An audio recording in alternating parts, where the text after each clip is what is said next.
I'm thinking when you said that, that person is having some kind of judgment. Isn't that what you're feeling? 100%. I was at a funeral not too long ago, and a girl that I haven't seen in years came up to me, and she asked me about me and my daughter, but not my husband, so I knew she knew. And she went, this was exactly how she said it. She went, "And how are you?" And it was like pity on her face. And I was like, why are you pitying me? Because I'm now a single woman in my 50s. What's wrong with that? Right. And so I think that that's a projection of how she feels, but it's not your lived experience. Your lived experience is, this is really painful. I'm going through my own grieving process.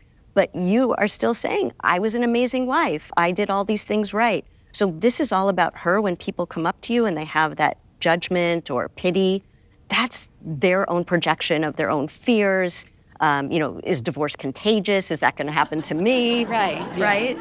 So you have to separate out what this other person feels about herself and not let that be projected onto you.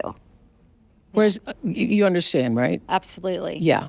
I hear that. I do hear that. That if you're strong in yourself and you know what your reasons are and you know what has actually happened, that when other people's judgment, which they will, and she was judging you, I will say. Absolutely. People come up to you, that was not a very caring thing to say.